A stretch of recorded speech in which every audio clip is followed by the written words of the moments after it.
But what you hear less in the private industry is really OPSEC, which is a military term, operational security. So making the company employees aware of what they need to do to secure themselves as well. You know, like I don't know how many companies I've been in, no one wears their badge, no one locks their laptop when they go away. Simple things like that. So those are definitely learnings. All your credentials go through the browser, everything. So it's important. We've focused on the endpoint for so long, but I have to think, how often are people putting like USB drives into their laptops? Like I don't even have a USB connector on my laptop. Like virtually everything comes through the browser, so it's very important. What I do differently that I do a lot more now than I used to is follow my own gut and my own heart, because I think there's something to that rather than just your mind as well. If you're true to yourself and if you always try to do the right thing and take the high road, I think you'll never regret anything at the very least. Like things might not work out as you want, things might fail, but you still won't have the regrets because you've done your best and you've stayed true to yourself.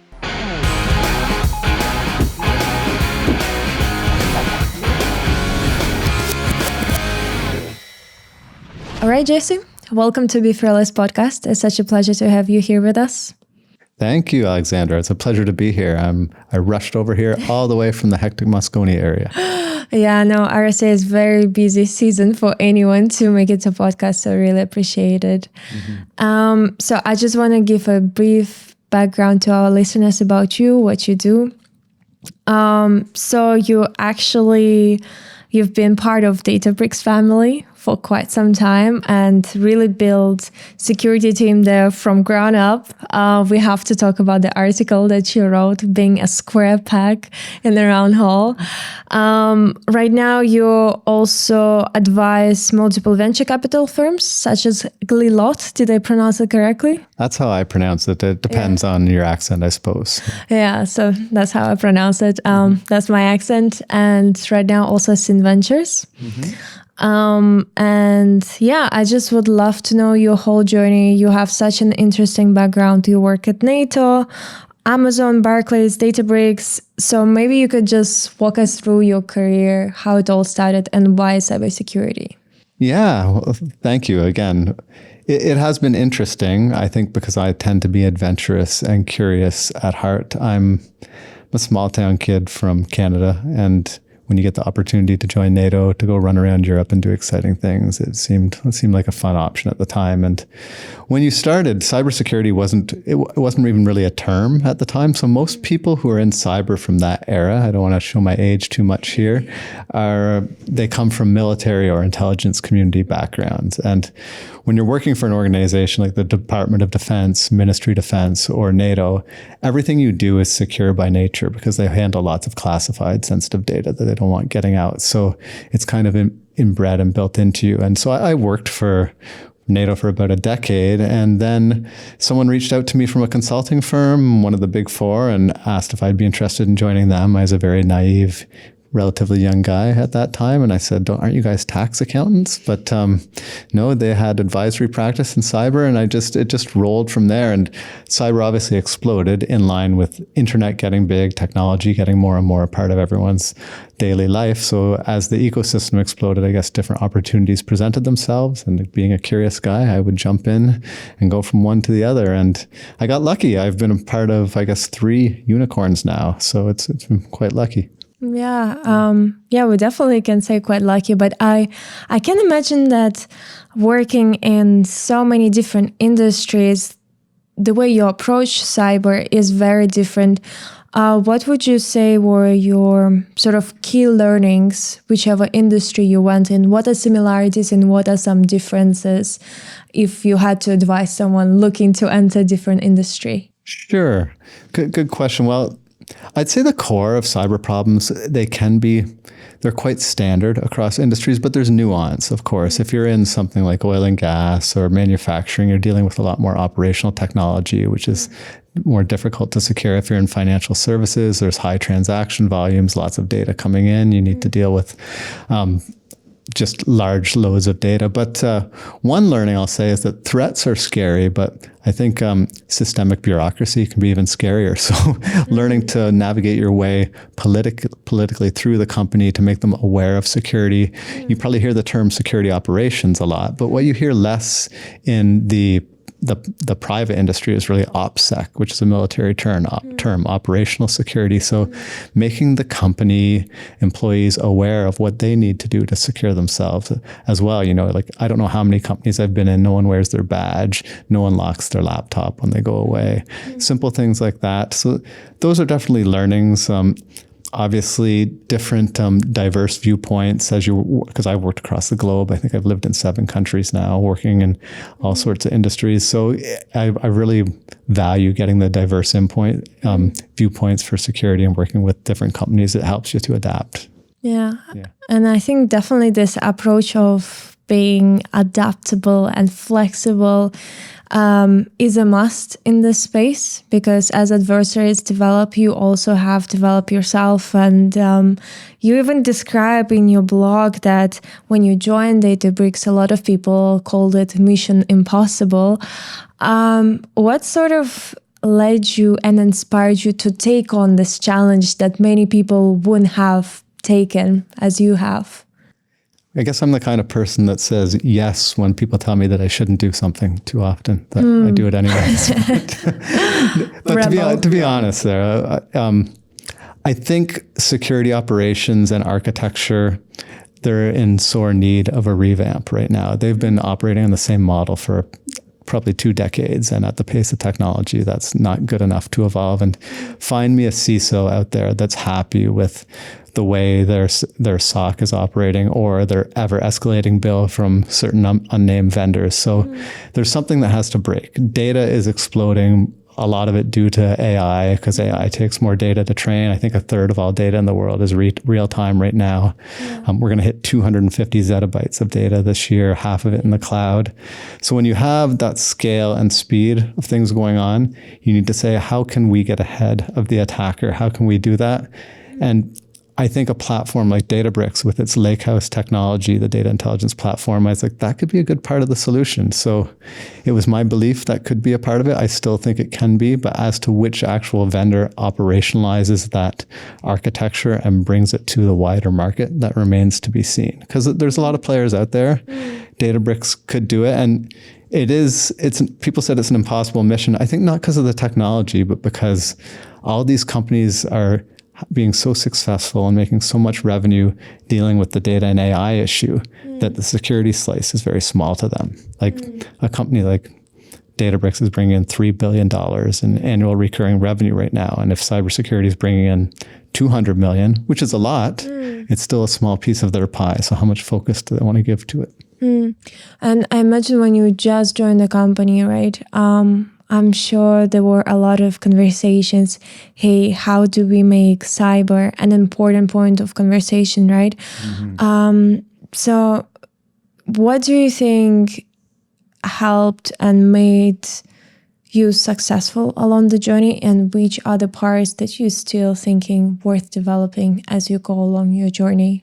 Yeah, that you're absolutely right. That's a big part of the challenge. And one thing I think that needed to be done was to shift the focus from the technology to the actual business value conversation. So instead of talking about how fast it can do something, you need to speak to the buyer, the buyer persona, what they need. How does this make their life better? How does it make it easier? So we had to change that.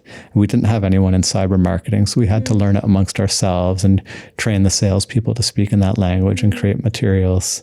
So I think that was a key thing for it taking off really well. What still needs to be done?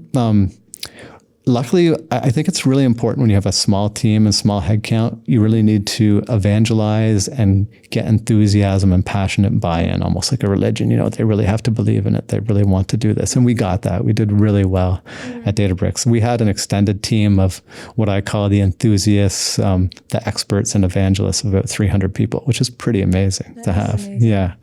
But what could still be done? Well, so much could be done, like a lot more dedicated engineering and headcount to really focus on this and really dive deep into the market, I think would be the key thing. And someone will do that, I have no doubt. I don't know who or what, but it has to change. It's not sustainable, the current security operations architecture, so it will change. Yeah. The way you describe it, it really looks like your approach towards adopting that cybersecurity mindset has to come from the top. Correct me if I'm wrong. I think it needs both. I think it needs top-down like leadership, but it also needs bottom-up buy-in as well, because no one is an ocean. It's a team sport, is what I'd say, to say an overused cliche, but you need to have people believing this is the right thing. And I've tried to use that as a guiding principle my whole life. Like, yes, the industry needs this. This is a valid problem. And I think we had that. Like, I think the leadership of Databricks completely believes in that. I think where the issue falls is because they have so many good problems. How important is that one in the grand scheme of things for revenue? And for a company Databricks size, it's probably not huge. Just like Google, like it's such a big company where if you're a CrowdStrike or a Palo Alto and all you do is focus on cybersecurity, it gets a different level of priority or precedence. Yeah. So what did you mean exactly when you describe yourself as a square peg in a round hole? What did you mean by this? Because we've been discussing, I've been in cybersecurity for my whole career. So over 20 years now. And I really focus on that. And that's what I dig into, where Databricks is mostly data scientists, data engineers, and people who are focused on that area. And there's a lot of relation and interoperability. In fact, I believed, I even preached probably a year ago, it shows how minds changed, that security would need to develop more data engineering and data science skill sets because of the quantity of data. So I think we come from two different worlds and missions, and I was a small world inside a grand universe of Databricks. But I've since changed that opinion, because I think security people aren't going to need data skill sets because of LLMs and AI. You're going to be able to use natural language processing, and that's going to be your data engineer in the middle to get all that stuff from the data. So I've kind of backtracked on that a little bit. Yeah. Even as I think of all the conversations that I have been having throughout this RSA conference, a lot of people emphasize data, LLMs. How do we integrate all of these solutions without any potential damage that it can cause to an enterprise? Mostly around data leakage. And as you said, it's I think in the future we're going to have more engineers focused on this problem. Because data is becoming a bigger and bigger issue. The new gold, the new oil, but yeah, it's definitely a tricky issue. People want to steal the data. And to me, the two keys of cyber now, the new perimeters, are identity and data. And no one has solved either of those end to end. Like if you look at, do you know the OSI model? Are you familiar with that? Please explain. If I don't know, listeners might know. This is how I think of a lot of technical problems. It's an old operating stack. And the way I remember it is there's an acronym. It's please do not throw sausage pizza away. Okay. And it stands for physical, data, network, and it's different layers of technology. But if you look at the physical layer, that's like your endpoint, your phone there, your laptop, any endpoint. So if you look at who's won the endpoint market in security, who's secured endpoints, probably CrowdStrike. Yeah, Sentinel-1's done really well, Microsoft Defender. You go up a layer to the network. Palo Alto's done really good there.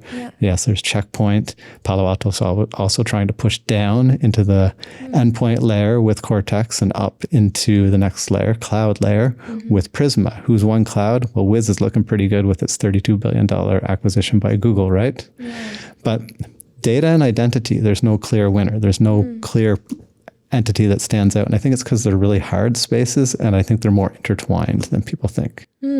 I never thought about it from this. And there's more models in the more levels in the OSI model, but I'm not going to go through them. But that's just a good way to think of how things stack. Yeah. I never thought about it from this point of view. Is it the way you even structured this problem? Is it something also that kind of led you to think when it comes to advising different startups in the space? Because that's something that you also do, right? What kind of led you to that? Well, for me, to be effective in this space, I think you need to understand, again, end to end, the entire problem space. So you need to understand the founders and vendors. What problem are they trying to solve and why and how? also the customers. Why do they want this problem solved? Why is it a problem? Why would they want this technology or solution? And who's like funding this cycle? So the investors too. So I think you need all pieces to really have a comprehensive view of things. And I've had jobs like I worked at Amazon for a few years. It was a great job. If you're familiar with Amazon, they have a very specific way of working. You can't use PowerPoints. It's all written. They have leadership principles. It's very strict. It's quite interesting. But one thing I didn't get to do, I had very little interaction with customers and with partners.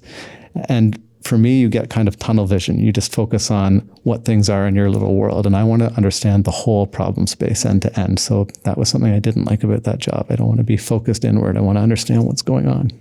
Was it an inspiration to advise and look like beyond that narrow point of focus when it came to different startups? It's always inspiring. I would almost venture to say, this is probably incorrect, but it's rarely a bad experience, because usually when you're meeting a founder in a startup, they're passionate about something. They might not have the exact right idea, but they want to solve something. And passion is inherently contagious. I don't care if you're interested in stamp collecting or cars or whatever. Someone who's passionate about something is always interesting to talk to. And if they want to solve a problem, it's interesting to work on with them. And it helps you too. You could say it's selfish or reciprocal, because you're gaining ideas from one another. And good things happen. If you look across history, you get little movements of people that would like meet in cafes from all diverse backgrounds. And when they're just chatting and kind of riffing on ideas, some good things can come out. So I'd like to encourage that kind of community in cybersecurity as well. Yeah. And as we are here in San Francisco, I feel like it's such a part of a culture. Whatever cafe you're sitting in, there's always a founder talking in the background about their new idea. Yeah, 100%. That's why it took me so long to get here. The traffic, so many people,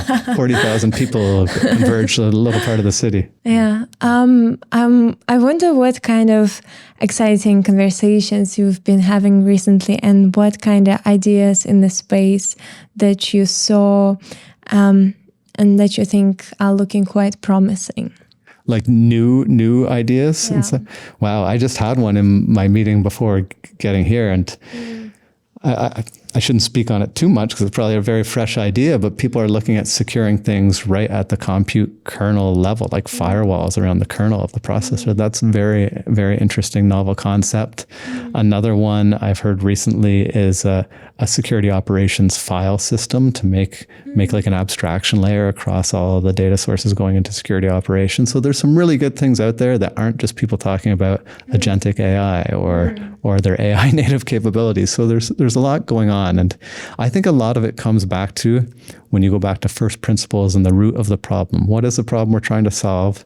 And maybe how's it done in other industries, or how's it done in nature, or even something like that? Like, we need some fresh approaches to things. It's not always about clicking on the latest buzzword and trying to take that somewhere. Yeah. I think a lot of people like to use latest buzzwords to sort of enter the conversation, just because it attracts attention. Someone says AI and you just turn your head, whatever they're saying something. It does. My blinders come up there when I hear it. But yeah, you're right. Yeah. I mean, agentic AI is probably second best, or non-human identity. That's a big one lately too. That's a big one, and yeah. I agree, it is really important, but wow, I can't tell you how many times I've heard it over the last 6 months. You're right.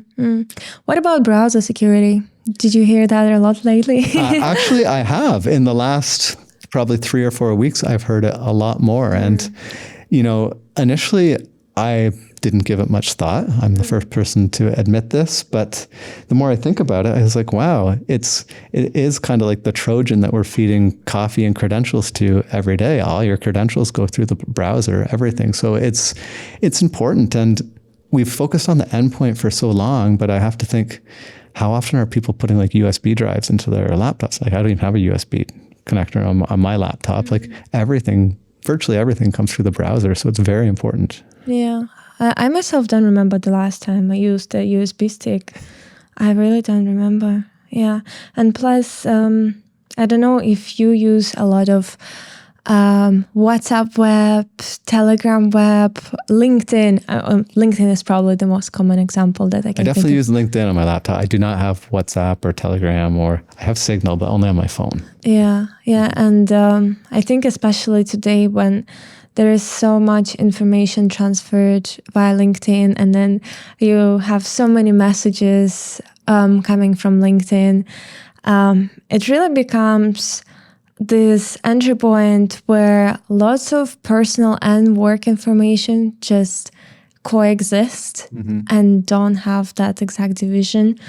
So it would be interesting space to watch.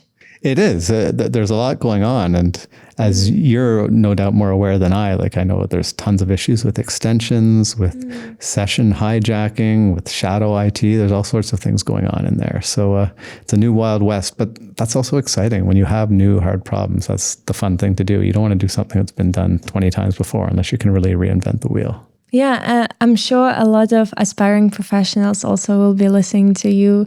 How you went through your journey. You said, decade at NATO. A decade, yeah. A lot of different roles there. I didn't do the same thing the whole time, but yeah. Yeah. If you could give an advice to your younger self, sort of what steps would you take or not take when it comes to your journey? To my younger self, be disciplined early. And that was one of the reasons that joining NATO was good for me, because I'm from Western culture. My parents were very hippies, if you know that term. So I had no military background, but working with the military really taught me a whole new level of respect for them and discipline, which I've actually translated to a lot of other parts of my life. But what I do differently, that I do a lot more now than I used to, is follow my own gut and my own heart, because I think there's something to that rather than just your mind as well. If you're true to yourself, and if you always try to do the right thing and take the high road, I think you'll never regret anything, at the very least. Like, things might not work out as you want, things might fail, but you still won't have the regrets because you've done your best and you've stayed true to yourself. And I think that's important. Would you advise younger generation right now to go into military if they want to start on their cyber journey? Is this model still working these days? Like, for me, different strokes for different folks. When I started, there was no such thing as college or university in cybersecurity. There was no certifications. I don't have any certifications. To me, that's just a bunch of letters after your name. I don't know if that means much, but I think it's an acceptable way to learn, and it's useful for some people. I think everyone has their own journey they have to take. And I think if you're true to yourself and you find interest in that, if it's adventurous to you and inspiring, then you should do it. But if you see another path, then do that too. And don't be afraid to pivot and take another path, because if something's not working, then it's not working. What's the rule when you're reading a book? You're supposed to take the first 100 pages minus your age. And if you're still not into the book, then you start reading another one. So if you're 30 years old, you read 70 pages. If you don't like the book, you can stop. Mm-hmm. If you're 70 years old, you only have to read 30 pages. You got less time left. So kind of that rule. You don't be afraid to switch. Why is that? Is it because you have less time left, or what is it? I guess you're more experienced. You know what you like more, and it could be a combination of less time. I didn't write the rule, but I like that rule. I think it's cute. That is cute. Yeah, I just think there are so many new concepts nowadays and so many buzzwords flying around the space, whichever room you're entering, that whatever age you are, it's so difficult to be sure that whatever you're focusing on and whatever everyone is talking about is really relevant. Yeah. I don't think you can ever be sure, to be honest. I'm starting to sound like a broken record here, but I think you need to go with your gut and what you believe and try and do your best and be nice, do good things, That's all we can try, but you're never going to be certain when you look back 20 years on. They say hindsight is 20/20. It's hard. And after all your achievements at Databricks, at venture firms, right? What do you think is next for you? What is the next step? The next step, I have a lot of things I've been working on. I have time. So I have a new framework and white paper I'm going to come out with, I hope, in the next, could be as soon as a few weeks, could be a couple months. So are you familiar with the MITRE ATT&CK framework? Can you explain? It's a classic how the attacker works and how they can move through your systems. And it's been around. MITRE, the company created it, I don't know, 15 years ago. I'm not sure, but it's great. But I think it's static. So I've been trying to give that a fresh rework from the ground up using first principles thinking. I have something I call it evolutionary cyber defense, ECD. So I'd like to get that out. I've started sharing it with some people for comment. I have another framework I've been working on that's kind of complementary to OSCF, the current open security schematization. So I'm working on that with telemetry.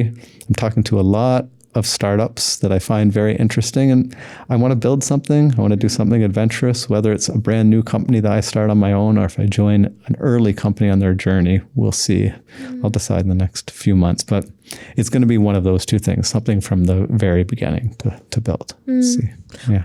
What do you think are some gaps that sort of inspired you to do all of these initiatives that you're doing right now? Because I'm sure there must have been some pivotal moment that you're thinking, okay, this is why I'm focusing on all of this. Yeah, sometimes things just,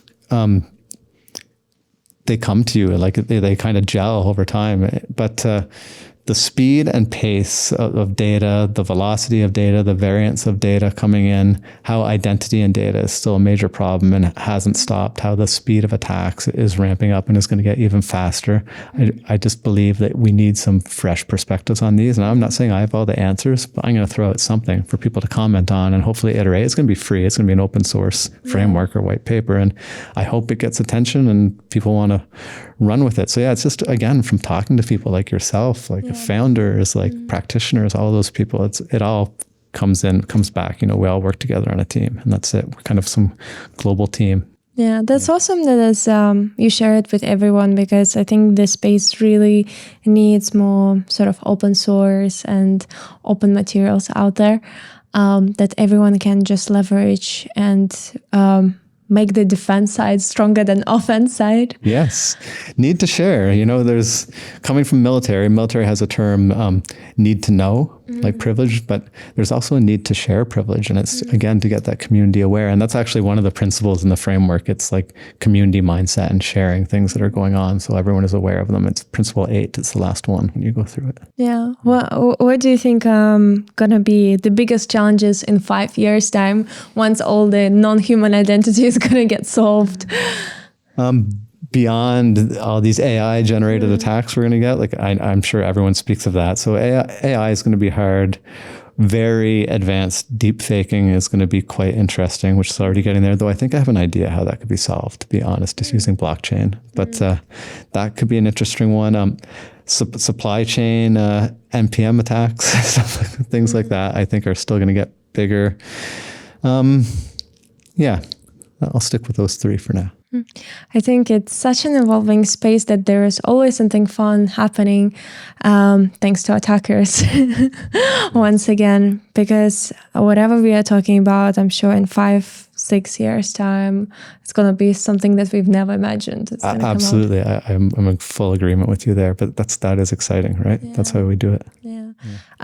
Jesse, we have this little tradition on our podcast where typically our previous guest asks a question for our next guest. Okay. So our previous guest asked this question to you, which is, why are you still in security? What keeps you in this space? I think it's just what we've been talking about. I guess we lead naturally into that because it's always changing. It's not boring. I could never do a job where I'm doing the same thing every day. There's new things to talk about. As I mentioned right before coming here, I had a discussion about a whole new type of almost kernel compute firewall level. Like it's brand new. Like, and the tech, it's only accelerating. When I was young, I read a book written in the 70s called Future Shock. I forget the Arthur Alvin or Alfred something, but he was predicting the rate of change and how people's social and personal and mental capabilities wouldn't be able to keep up. And I think that's really come true. We're seeing that come true. So I guess I'm doing my mental exercises to try and stay as fresh as possible and fight that. Yeah. I have to admit, I feel to some extent proud that I graduated when ChatGPT wasn't out there. So you still feel like I was able to do everything without AI tools helping me, everything. That's amazing. Yeah. What question would you like to ask to our next guest? I'll move it away from something directly cyber. I'd say, what was the hardest thing you've ever had to say no to, and what were the consequences? I'm sure you have something in mind that you had to say something no to. Maybe. I don't know. I say no often, I suppose. Yeah. I think it's important to say no, especially as you grow along the career ladder, and the senior you become, I'm sure you get thrown a lot of options. It's kind of like that reading book thing, how you have to read less pages as you're older. You know what you like, though it's good to challenge yourself and break your preconceptions sometimes. But, if you're tight for time, sometimes you just got to be like, no, this is what I'm doing. I'm going this way. That's it. And hopefully you find folks to align with you on that thinking too, so you're not on a lonely journey. That is a great question. Well, Jesse, thank you so much for being part of the Be Fearless podcast. It was a lot of fun.